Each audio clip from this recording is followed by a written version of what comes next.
Christians can begin to treat the gospel like the airplane safety speech, something we've heard before, something we assume that we already know, something that we can think about but just tune out. And when we do that, we're in trouble.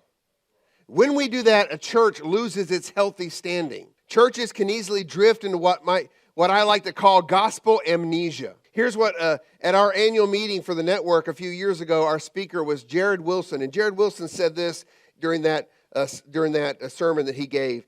He said, a church that today believes the gospel, in a few years starts to assume the gospel, and before you know it, they ignore the gospel, and then they forget the gospel before they eventually deny the gospel. We have a lot of churches in America today that are not preaching the gospel. There's a lot of churches in our culture today that have actually denied the gospel. They deny that Jesus is the only way. They deny the authority of Scripture. They deny the divinity of Christ. They deny all these things.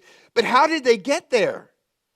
They didn't just all of a sudden wake up one day and say, hey, let's deny Christ today. They drifted in that direction because they forgot to keep the gospel as the main priority.